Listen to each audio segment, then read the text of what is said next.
Huwag mo na daw. Ang problema? What will you do?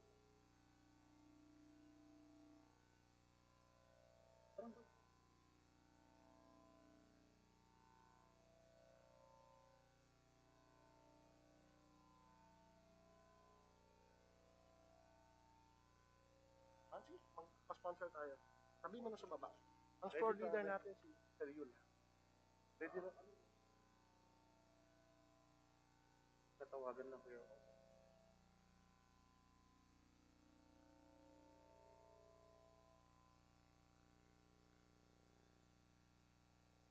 yung naki-section bukas na manipis pa yung bottle.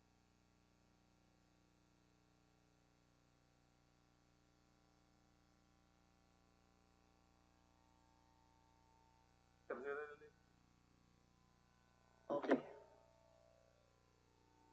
Ikaw na mag-present.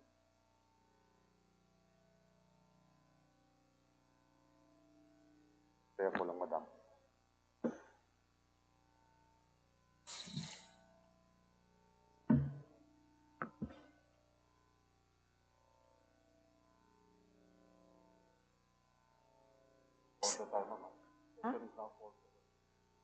Session is now called to order.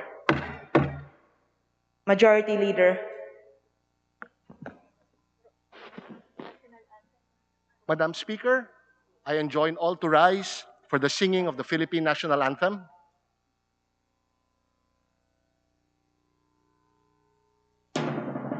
Bayang magiliw, perlas ng silanganan, alam ng puso, sa titik mo'y buhay. Lupang hinirang, tuyang ka ng magiging, sa manlulupin, kita masisingin, sa dagat at bundok, sa simoy at sa langit mong baka, may nilang ang tula at awit sa paglayang minamahal. Ang kisap ng wataw at mo'y tagumpay na nagdidinig, ang bituin at araw niya kailan ay magdidilig. Lupa ng araw ng walang pagsikat, buhay ay langit sa likod. Aming ligaya dapat ay mamahatin, at mamatay ng dahil sa'yo.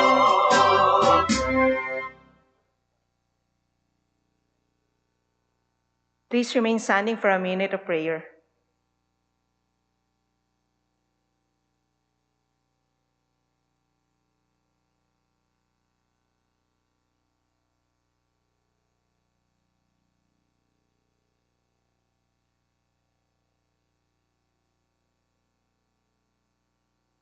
Majority Leader. Madam Speaker, I move that we call the roll of members. So moved, Madam Speaker. The Secretary General is directed to call the roll of members. Roll call of members, honorable representatives, Abante, Abaya, Abellanosa, Abu, Abueg Saldivar, Abunda, Acosta, Acosta Alba, Adyong, Advincula, Agabas, Agaraw, Aglipay, Aguinaldo, Albano, Almario, Alonte, Alvarez Franz, Alvarez Genaro, Alvarez Pantaleon, Amante Matba, Amatong, Angara, Aragones, Arbison, Arenas, Arroyo, Atienza, Omentado, Babasa, Bagatsing, Balindong, Banyas Nograles, Barba, Barbers, Baronda, Barzaga, Baskug, Bautista, Bautista Bandigan, Belmonte, Benitez, Bernos, Biazon, Bilyones, Biron, Bolilia, Bondok, Bordado, Bravo, Brosas, Bulot, Bustos, Kabatbat, Cabochan, Cabredo, Cagas, Calderon, Calixto, Caminero, Campos, Canama, Kawagdan, Cardema, Cari, Castelo, Castro Franz, Castro Fredenil, Cayetano Alan, Cayetano Laarni, Celeste, Chato, Chipeco, Chungalao, Co Angelica, Co Elizaldi, Co Juanco, Colliantes, Crisologo, Cua, Quaresma, Cueva, Culyamat, Dagook, Dalipe, Dalog, Daza, De Jesus, De Venecia, Defensor Lawrence, Defensor Michael, De Los Santos, De Loso Montalia, Dimaporo Abdullah, Dimaporo Khalid, Duavit, Duhali, Duterte, D. Faustino Ino, D. Faustino Michael, D. Ian, Ebcas, Ecleo, Elago, After Enverga, Erice, Erigel, Ermita Buhain, Escudero, Espina, Espino, Estrella, Fariñas Ria, Fariñas Rudis, Fernandez, Fernando, Ferrer Juliet, Ferrer Luis, Flores, Fortun, Fortuno, Frasco, Fuentebella, Gaite, Garbin, Garcia Jose Enrique, Garcia Pablo Jan, Garcia Vincent, Garin Janet, Garin Sharon, Gasataya, Gatchalian, Gato, Heron, Go Ed, Go Mark, Gonzaga, Gonzales Aurelio, Gonzales Neptali, Gonzales Sandro, Goriseta, Gico, Gulias, Guya, Haresco, Hataman, Hernandez, Herreredi, Hofer, Haloshos, Javier, Jimenez, Ko Elisa, Ko Wilton, Konghun, Labad-Labad, Lakson, Lakson Noel, Lagman, Lagon, Lara, Lazatin, Liatchon, Legarda, Lim, Lim Kaichong, Lopez, Loyola, Lusotan, Macapagal Arroyo, Maceda, Madrona, Malapitan, Mangawang, Mangudadatu, Marcoleta, Mariano Hernandez, Marinho, Marquez, Martinez, Matba, Matugas, Mendoza, Momo, Natividad Naganio, Nava, Nieto, Noel, Nograles Jericho, Nograles Fidel, Nolasco, Nunez Malanaon, Uaminal, Olivares, Ong Jose, Ong Ronnie, Ordanes, Ortega, Uano Dizon, Pacquiao Alberto, Pacquiao Rogelio, Padiernos, Paduano, Palma, Pancho, Panotes, Peña, Pichay, Pimentel, Pineda, Plaza, Puno, Kimbo, Radaza, Ramirez Sato, Remulla, Revilla, Reyes, Rivera, Robes, Rodriguez, Roman, Romero, Romualdez Martin, Romualdez Yeda, Romualdo, Romulo, Roque, Sakdalan,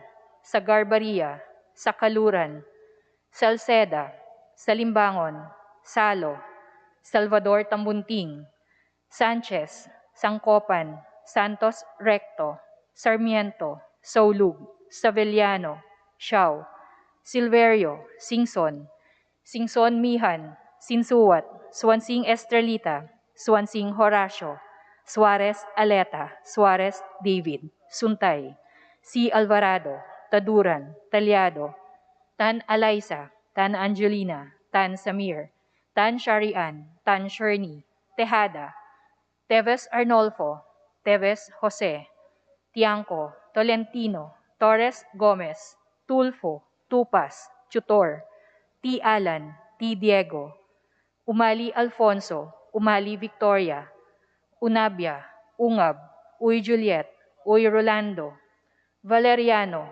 Valmayor, Vargas, Vargas Alfonso, Velasco, Veloso, Vergara, Villa, Villafuerte, Villanueva Eduardo, Villanueva Noel, Villar, Villaraza Suarez, Villarica, Violago, Yap Eric, Yap Victor, Yu, Zamora Ronaldo, Zamora Waikurat, Zarate Zubiri.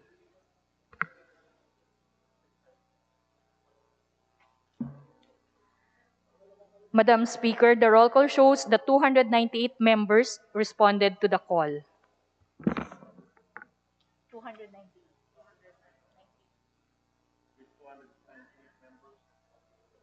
With 298 members that respond to the call, the chair declares the presence of quorum. Majority Leader. Madam Speaker, I move that we approve Journal number 10 of November 15, 2021. So I move, Madam Speaker. Is there any objection? The chair hears none. The motion is approved. Majority Leader. Madam Speaker, I move that we now proceed with the reference of business and request the Secretary General be directed to read the titles of the bills, resolutions on first reading as well as communication and committee reports. I so move, Madam Speaker. The Secretary General is directed to read the titles of bills, committee reports, and resolutions. Reference of business, bills on first reading. House Bill number 10480 to upgrade the salary scales or levels of public dentists by Representative Tutor. To the Committee on Appropriations. House Bill number 10482, changing the name of Ipilan Central School in Ipilan, Brooks Point, Palawan to Ignacio M. Balmonte Elementary School by Representative Abueg Saldivar. To the Committee on Basic Education and Culture. House Bill number 10483, converting the city of Calbayog, Samar from a component city into an independent component city by Representative Sarmiento. To the Committee on Local Government. Resolutions. House Resolution 2345, congratulating and commending Cagayanon Cinderella Faye Cindy Obenita for being crowned Miss Intercontinental 2021 by Representative Rodriguez. To the Committee on Rules. House Resolution 2346, strongly urging the COMELEC to start holding debates before the end of 2021 among the presidential, vice presidential, and senatorial aspirants to uphold the people's right to information and accord candidates equal opportunity to be heard and to reply for the proper exercise of the right of suffrage by Representatives Cayetano Alan, Cayetano Laarni, Villafuerte, Abu, Fernandez, Defensor Michael, and C. Alvarado. To the Committee on Suffrage and Electoral Reforms.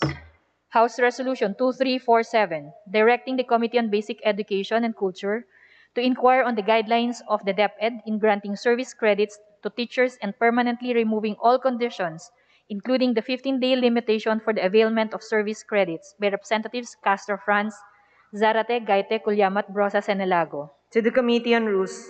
House Resolution 2348, strongly urging the DTI to strictly monitor prices of Noche Buena goods and appeal to manufacturers and sellers to maintain prices of basic commodities for the benefit of the Filipino people during the holidays amidst COVID-19 pandemic by Representative Vargas. To the Committee on Trade and Industry. House Resolution 2350, expressing the profound sympathies and sincerest condolences of the House on the demise of Honorable Didagan Diggs P. Dilangalen, representative of the 1st District of Maguindanao, in the 10th, 11th, and 12th Congresses by Representative Tambunting. To the Committee on Rules. House Resolution 2351, congratulating and commending Ms. Emmanuel Vera for placing 3rd runner-up in the 30th Reina Hispano-Americana 2021 competition by Representative Olivares. To the Committee on Rules. House Resolution 2352, expressing warmest felicitations and congratulations for the birth anniversary of Iglesia ni Cristo Executive Minister Eduardo V. Manalo by Representative Olivares. To the Committee on Rules. House Resolution 2353, congratulating and commending Ms. Maureen Montagne for winning the Miss Globe 2021 by Representative Olivares. To the Committee on Rules. House Resolution 2354, expressing the strongest sense of the House on the tariff changes and urging the DA and NEDA to study the conduct thorough reviews on tariff changes by Representative Sabelliano. To the Committee on Agriculture and Food. House Resolution 2355, commending and congratulating Brico Ianev Martillo Dumas for winning the Digital Art for Climate Art Contest for climate change at the 26th session of the Conference of the Parties to United Nations Framework Convention on Climate Change in Glasgow, United Kingdom by Representative Mariano Hernandez. To the Committee on Climate Change. House Resolution 2356, expressing the profound condolences of the House to the family of Honorable Conrado V. Apacible, former representative of the 1st Legislative District of Batangas, during the 8th Congress by Representatives Velasco, Romualdez Martin, and Paduano. To the Committee on Rules. Communications. Letter dated September 28, 2021 of the City Mayor, City of Navotas, copy furnished the House, submitting to the NCR COA local government sector a copy of their agency action plan and status implementation as of September 2021 on audit observations and recommendations of the COA for calendar year 2020. To the Committee on Appropriations.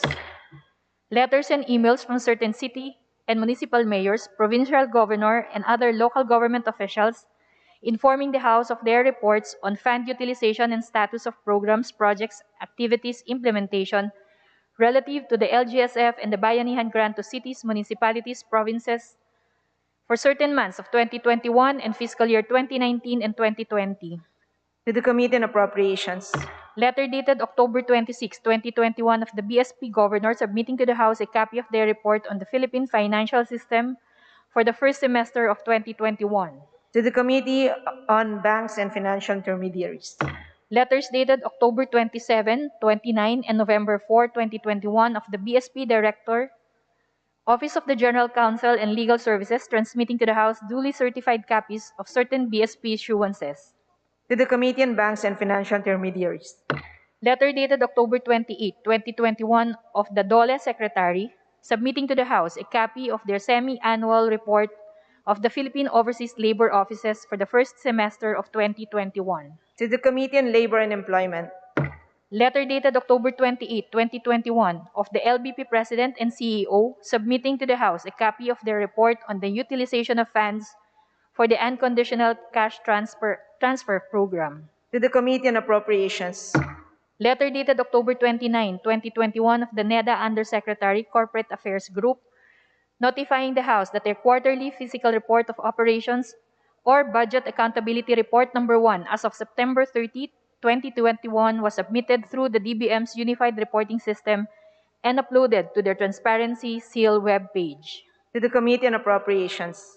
Report dated November 10 of the Secretary General of the House of Representatives on enrolled copies of House Bill numbers 4954, 5306, 6941, 7499, 7994, 8238, 8240, 8814, 8996, 9422, 9423, 5889, 7993, 7998, 8237, 8239, 6367, 7769, 6492, 5891, 8132, 6585, 5363, 5877, 6227, 7355, 7992, 7995, 7997, consolidated versions of House Bill number 9950 and Senate Bill 1297, House Bill 59 and Senate Bill 1840, and House Bill 8164 and Senate Bill 2368,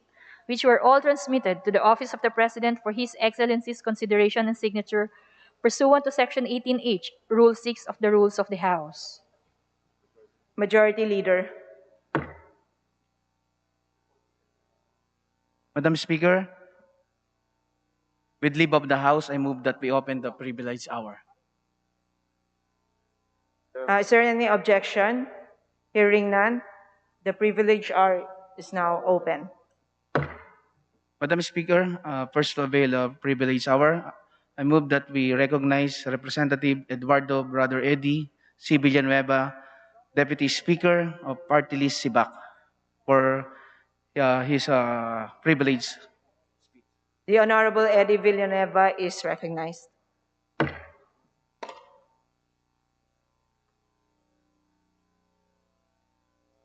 Madam Speaker, as he is entering the Zoom, I move that we recognize Representative Ferdinand Gaiti of Party List Bayan Muna.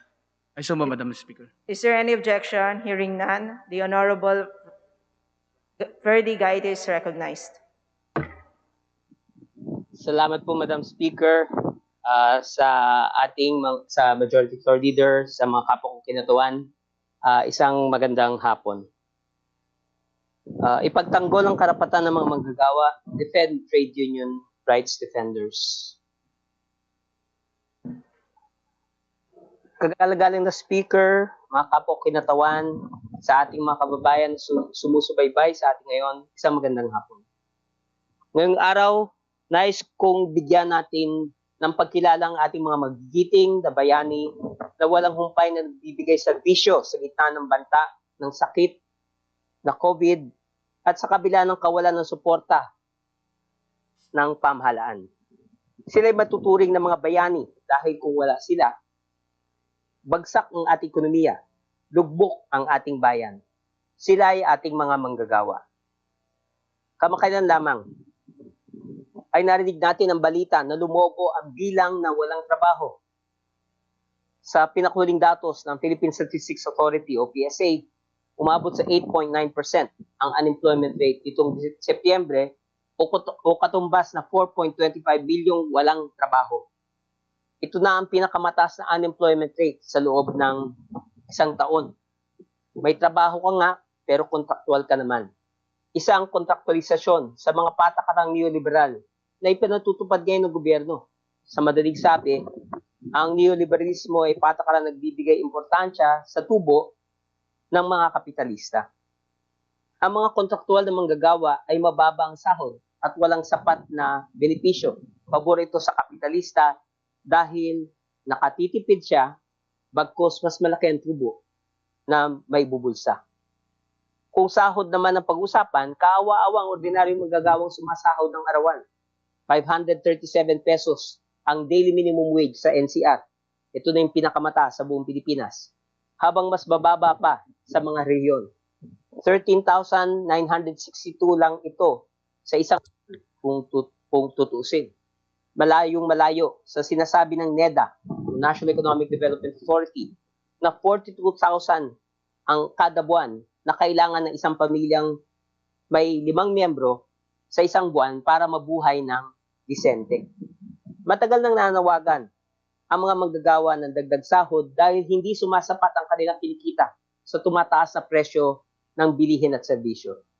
Maliit na nga ang sahod, may mga dagdag gastusin pang iniinda ang mga manggagawa gaya ng mga gamit sa trabaho, protective equipment, at iba pa na hindi sagot ng kumpanya.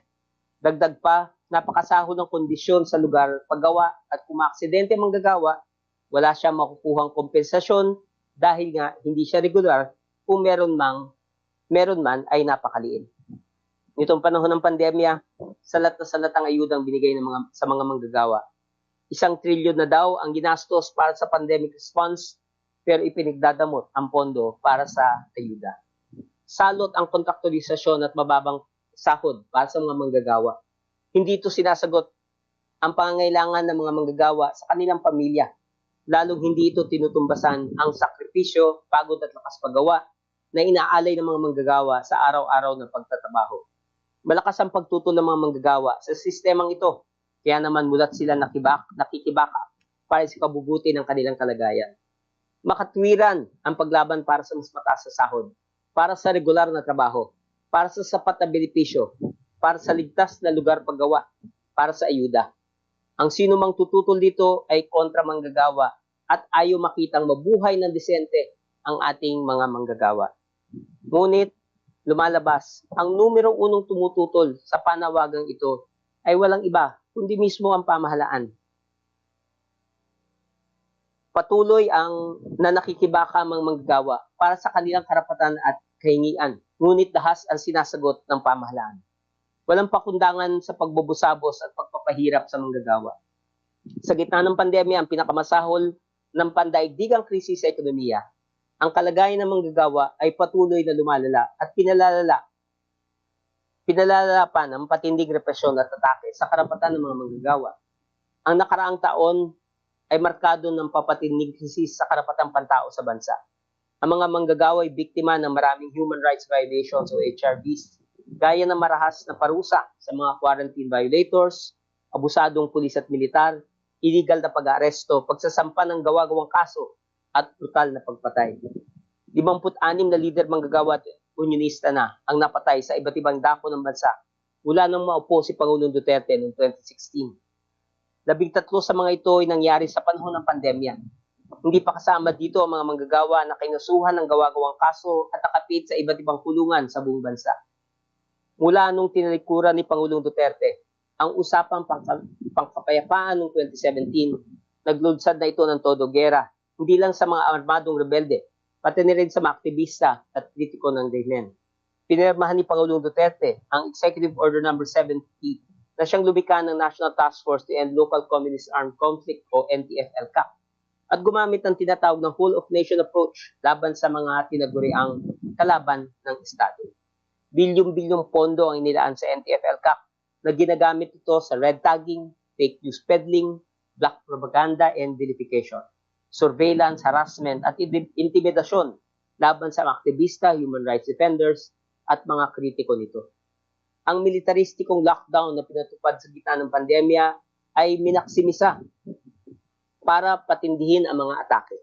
Nitong 2021, sa kabila ng pangangailangan ng pondo para sa pandemic response at economic development, ay naglaad pa rin ng malaking pondo, billion pesos, para sa NTF-ELCAC. At ngayong 2022, naglaad ng mas malaking pondo para sa mga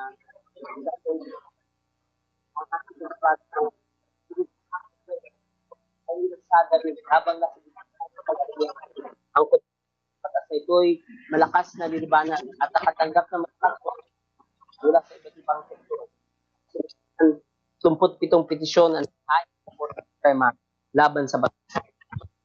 Umabol sa pag-2020 ang sunod-sunod ng paggawa at rights defenders. Noong day, December 10, 2020,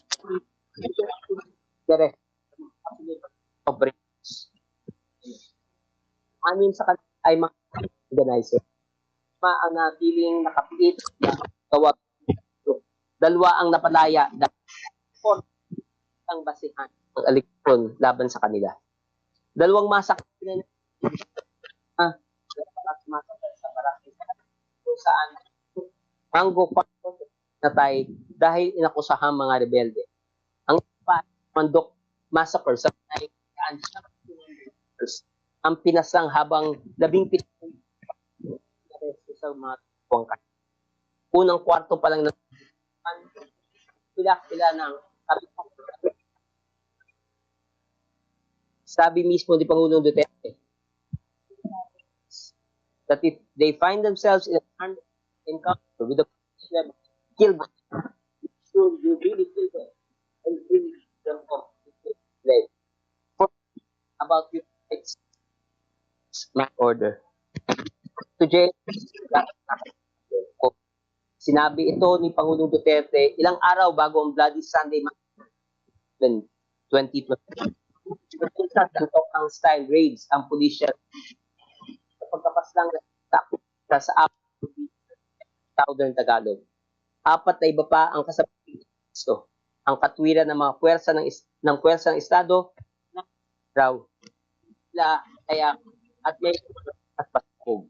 Pero mismo na mga kamag-anak at kasamahan ng mga biktima na walang katotohanan pahapon ng nagira ng rebel laban sa mga kritiko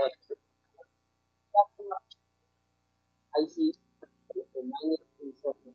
organisador ng manggagawa sa bayan.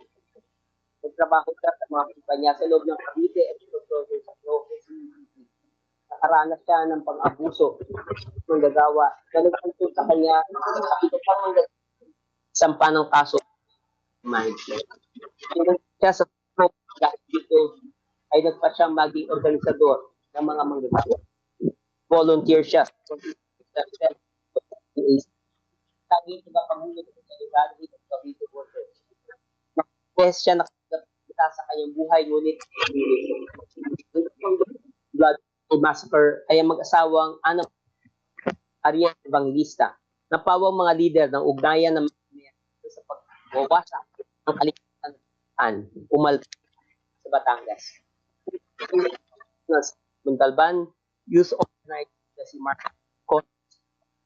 Aita at Banana Farmers at Edward Esto at magsasang na si Sinapuro Palo. Ilang oras mo sa presidente. Ang ginawa operasyon. Ilang araw bago ang Bloody Massacre noong March 2021. Dalawang yun, sina Ramir Corcolo Edo Lagunyas ang magkahiwalay na Lagunyas ay dating Union manggagawa nagkakaisa sa Liang manggagawa sa ay Secretary General ng Office of at Pangulo ng Public Employees Association at ng Pambansa Secretary. 3 linggo matapos pinatay naman ang Vice Chairperson ng pagkakaisa ng manggagawa sa Katagalugan. Siya rin ay Pangulo ng Lakas ng Manggagawa, Italia KMU, at kasapi ng Pambansang Konstitusyon ng Mayo 1.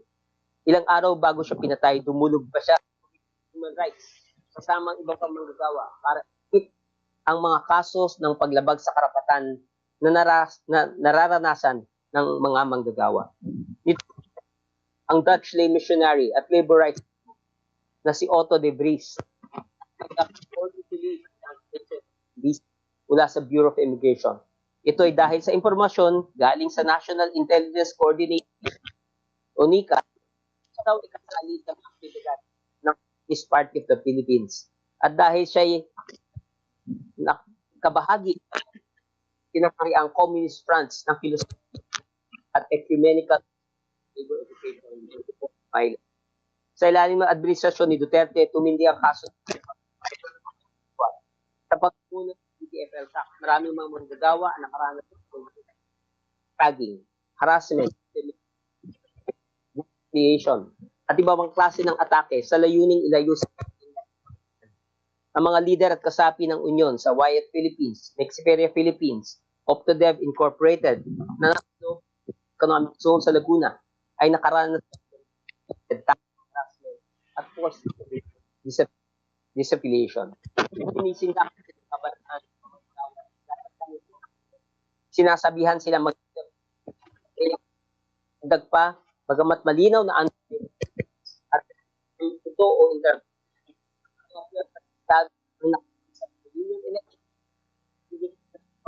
sino ang dapat nilang ihilan. Napakadali lang pintangan silang bahagi ng mga grupo dahil lang sa pagiging aktibong kasapi nila. Alam na natin ang panganib na dulot ng red tagging dahil sila ay masahol ay pinatay. Dahil sa tuloy ng test ng mga tawa, ang ay nagsabi na may sapat na basehan sa paglabag sa karapatan ng mga gagawin. Inaw paglabag sa ayaw ng rights of peers can only be in a finite that or threats of against the leaders of is for sure that this principle is the global day strict repression today.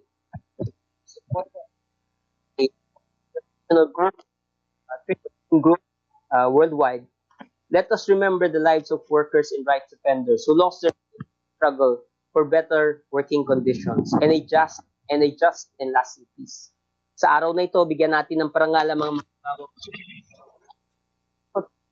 baka para sa karapatan at kapakanan ng lahat ng manggagawa.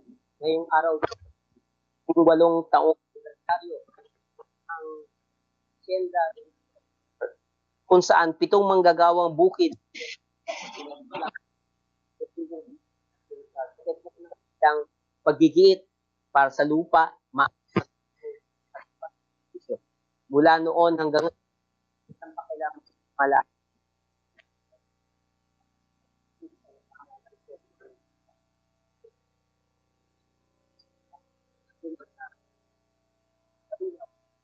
kasagot ay ang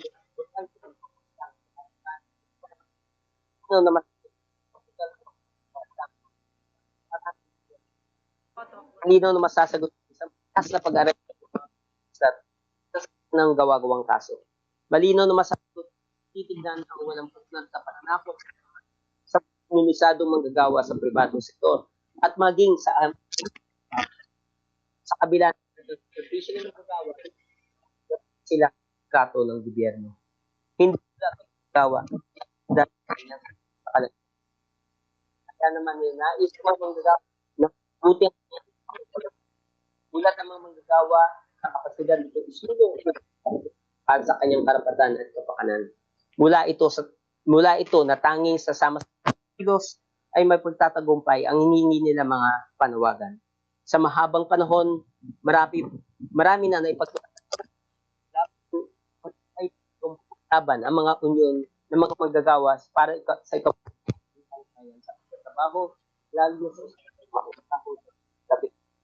lugtas na patuloy iba ang gagawa hanggat patuloy ang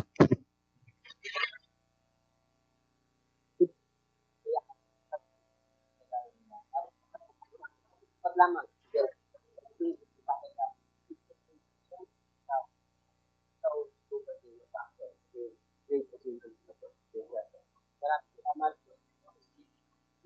maraming salamat sa ating mga kasama sa Kongreso. Majority Leader. Madam Speaker, I move that we refer the speech of Honorable Ferdinand Gaite to the Committee on Rules for its appropriate action. I so move, Madam Speaker. Is there any objection? Hearing none, the motion is approved. Madam Majority Leader. Madam Speaker, I move that we recognize Honorable Deputy Speaker Eduardo Brother Eddie Villanueva to avail his privilege hour. I so move, Madam Speaker. The Honorable Deputy Speaker Eduardo Brother Eddie Villanueva is recognized. Magandang araw po sa lahat ng mga ginagalang nating sa House of Representatives ng 18th Congress of the Philippines. Ito pong aking privilege speech ay pinamagatang pong an appeal to our next leaders. At the same time, this is also an appeal to our incumbent leaders of the nation. Una po, nagpapasalamat ako sa Madam Speaker for this opportunity that I can deliver a certain message to our people, reconfirming that the House of Representatives is really the House of the people. So today, I rise to speak on a matter of personal and collective privilege to make an urgent appeal to the next leaders of our nation. By this time, we may already have the list of the final candidates for the presidential, vice presidential, and all national and local posts in the 2022 national elections. And from here on, there is no doubt that discussions among these candidates will focus primarily on winning the people's vote and emerging victoriously in the general poll. While this is without fault, we must not lose sight of the things that matter most. Hence, my appeal sa lahat ng kandidato, huwag po ninyong kalilimutang anuman ang resulta ng eleksyon, dapat sa dulo, mamamayang Pilipino pa rin ang panalo. We can only do this if, amidst of all the hustle and bustle of a national election, we do not lose focus on what our country needs most in this hardest of times. Una ay ang sama-samang pagbangon ng bayan mula sa krisis na dulot ng COVID-19. Through the country is seeing lower number of new and active cases every day. With this, coupled with higher vaccination rate and strict implementation of minimum public health standards, we can foresee better days in the Philippines in terms of COVID-19 pandemic or COVID-19 infection. However, the challenge remains on how we can bounce back from the economic toll the pandemic has caused the country. Dean Ronald Mendoza from the Ateneo School of Government asked this question in an article published on August 2, 2021, and I quote, "The Philippine economy under the pandemic, from Asian tiger to sick man again, ito ay dahil sa unang unquote, ito ay dahil sa unang pagkakataon mula noong 1999, nagkaroon ng negative GDP growth ang bansa noong 2020. Noong April 2020, pumalo sa 17.7% ang ating unemployment rate, katumbas ng 7.3 milyong Pilipino, the highest on record. Yes, the highest on record. Add to this, the people who were infected, who lost their family members to the disease, silang mga nawalan ng negosyo, at na ngayon naghihikahos, nagugutom, mga nalilitot, hindi na malaman kung anong gagawin, conditions we cannot put numbers on, at masasabi natin kailangan natin ang pinunong tutulong sa mga Pilipinong bumangon. Kailangan po natin ng economic stimulus para muling buhayin ng ekonomiya at gawin itong matabang lupa, maging sa mga maliliit na negosyante. Kailangan din ng masinsinang pagpaplano at pagsasaayos ng ating public health sector at sa mga ahensyang nangasiwa sa public works, labor at social services. Kailangan natin ng mga institusyong magbibigay ng emotional support sa mga nangangailangan. Indeed, the COVID-19 pandemic has exposed so many loopholes and weaknesses in our government. To the next leaders of this nation, learn from these loopholes and weaknesses. More so, please do everything in your power to ensure that you fix them and that the horrors of this pandemic has brought upon us all will never happen again. The second issue our future leaders must focus on is the country's perennial problem of corruption. Nang bigyan ng rank ang 180 na mga bansa mula sa pinaka hindi corrupt sa number 1 hanggang sa pinaka corrupt sa number 180, pang 115 ang Pilipinas. 158 out of 180 countries.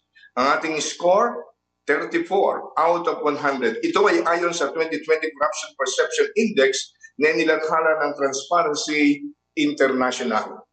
If there were numbers and perception, we can relegate the issue on corruption to the sidelines. But just recently, Madam Speaker, we were shocked to learn that multi-million-dollar grant from the Millennium Challenge Corp, MCC, had been denied to the Philippines because we had received a failing grade on the control of corruption. Yes, we failed. I repeat, we failed. Or the Millennium had received, I would say the Millennium Challenge had been denied to the Philippines because we had received a failing grade on the control of corruption, quote-unquote, requirement. Billions of pesos that could have been used to aid our fight against COVID-19.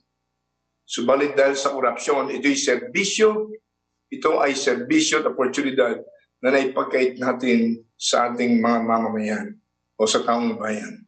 Kailangan ng pamahalaan ng malinaw at aktibong plano laban sa korupsyon.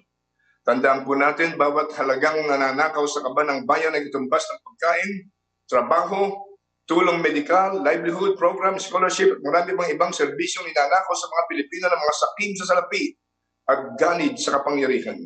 Kaya naman po ako kasama ng buong Citizens Battle Against Corruption or SIBAC Party List ay hindi napapagod na isulong ang mga programa at batas laban sa korupsyon. Subalit mas uusad lang tayo sa lamang ito kung ang mga mamamayan kasama ng mga matataas na opisyal ng ating pamahalaan ay magkakaisa at magtutulungan. Panagutin ang mga may sala, ibalik sa taong bayan ang bawat sentimong pagmamayari nila. My list can go on and on, Madam Speaker, but for the consideration of time, and because I said that I would only give 3 issues in this appeal, I will end with this. Finally, I appeal to our next set of leaders to fiercely and relentlessly fight against something which I believe, based on my personal conviction and the collective experience of the people I represent, will be detrimental to the Philippine society, not just in the long run, but even so today. Online gambling, which can be in the form of pogo, e-casino, at iba pa. My colleagues in the House of Representatives know me very well. I hate gambling. Bakit hindi? Kung ang pagsusugal ay napatunayang nagdudulot ng mga negatibong epekto sa isang komunidad? Very briefly, let me mention some of these harrowing effects. Emotional stress, less time for recreation and family, increased consumption of alcohol, relationship, conflict, reduced work or study performance, anger, crime, bankruptcy, and worst of all, suicide. Let me ask you, fellow legislators in this august chamber, how could we have allowed evil into the homes of every Filipino people, or their workplace, or anywhere for that matter, since gambling sites can now be accessed anytime, anywhere, via personal mobile phones?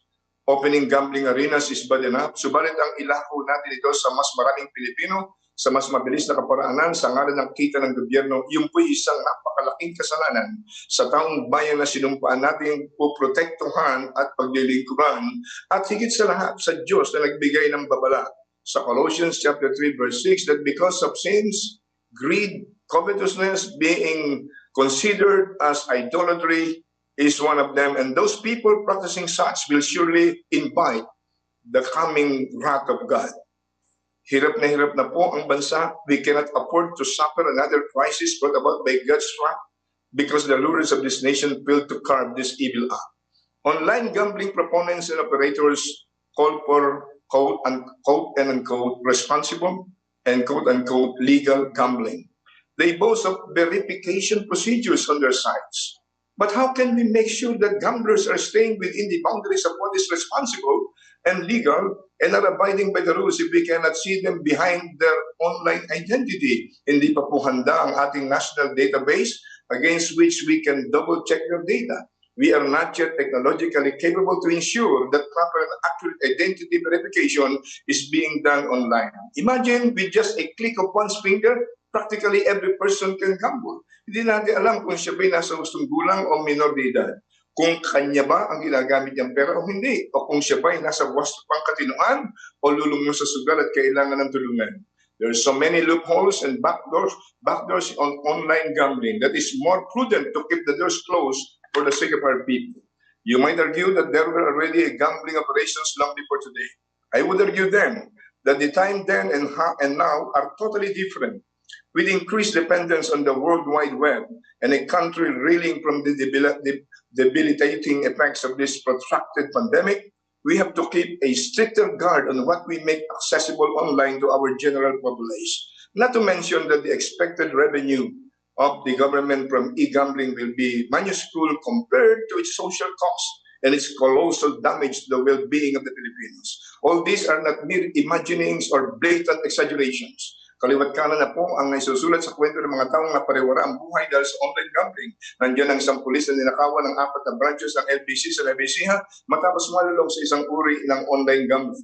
Isang dating consistent honor student ang nailathala sa Manila Standard na mula nang malulong sa online gambling ay bumaba ang grado ng bata sa paralan at putong nakawan ang magulang. Ang batang nito ay minor de edad at nagtago sa tauhan ng kasabwat niyang family driver. Kamakailan lamang ay napulit ang aking puso. Ako'y napahiya bilang opisyal ng gobyerno nang marinig ko sa Sibak National Assembly ang kwento ng dalawa nating coordinators galing sa Bukal, Bulacan at Florida Blanca, Pampanga. There have been documented suicides in their municipalities. At least 2 po sa bawat lugar na nagpatiwakal dahil nalulong sa utang dahil sa online gambling. How could we have let this happen to our people? I have so many more to mention whose names and stories were published online or newspapers, but I will stop here. Yet let me emphasize this. Hindi sila mga pangalan lang o mga kwento lang sa ating babasahin at mabilis na kakalimutan. Bawat isa'y buhay na napariwara, 10 ng mga taong naapektuhan dahil sa pagkakalulong nila sa e-gambling.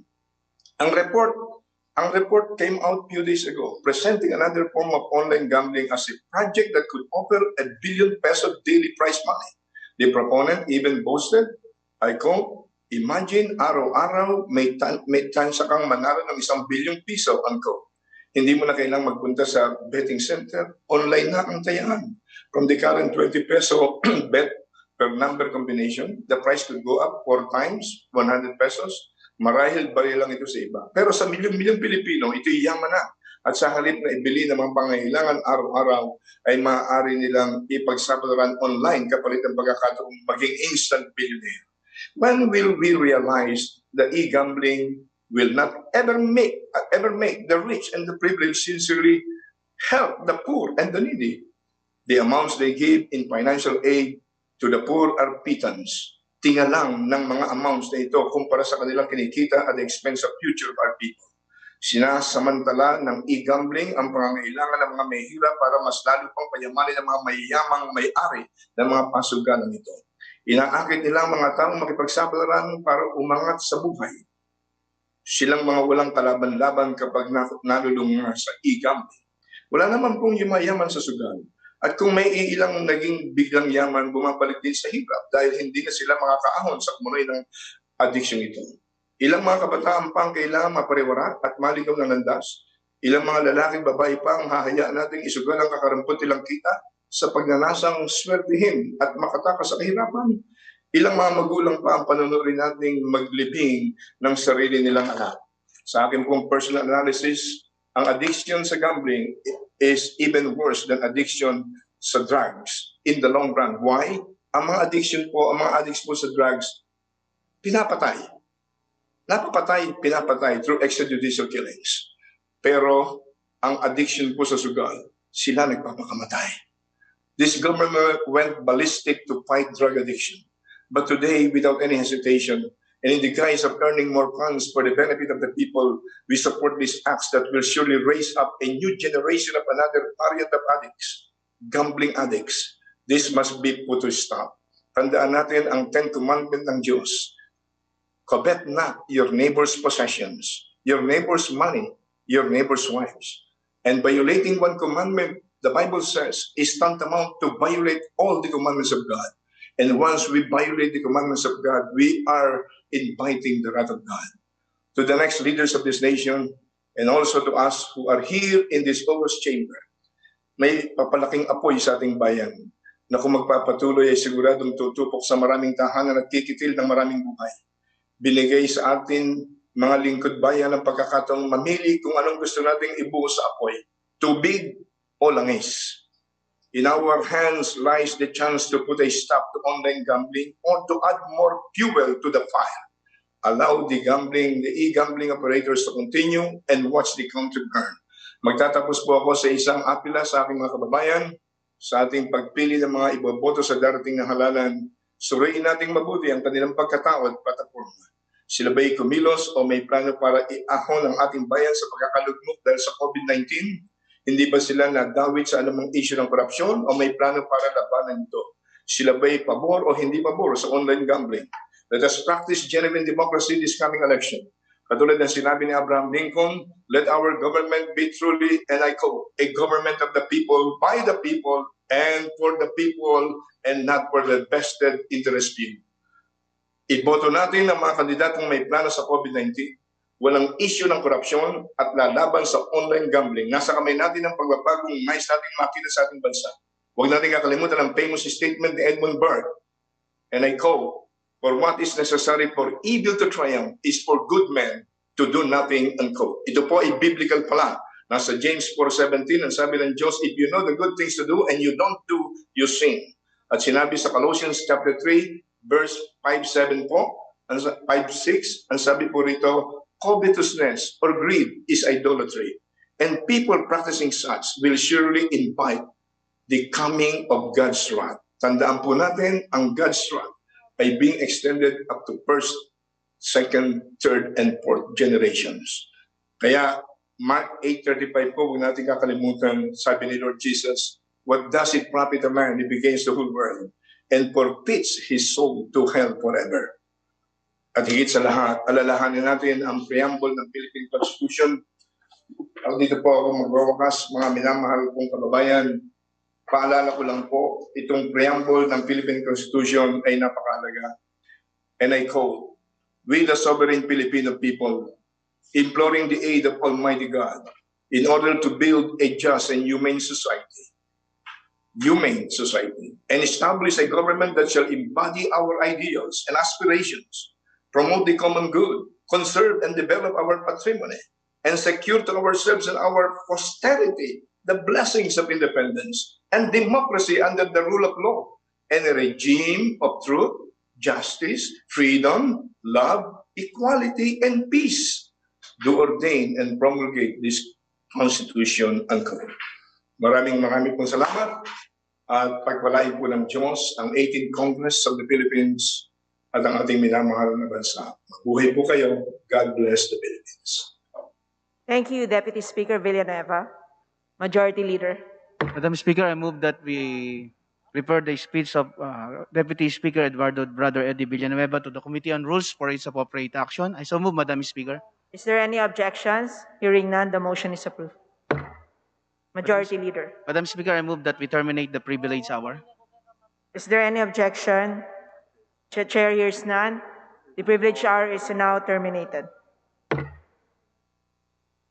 Majority Leader. Madam Speaker, I move that we adjourn session until tomorrow, dated November 17 at 2 o'clock in the afternoon. I so move, Madam Speaker. Session is adjourned. Session is adjourned until tomorrow, Until tomorrow, November 17 at 2 p.m. Tatlo.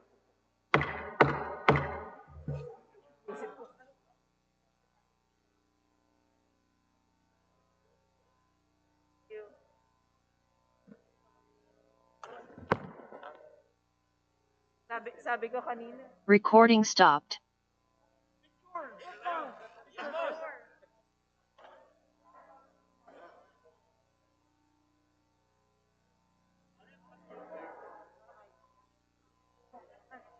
Ito muna. Picture pa pala. Bababa na.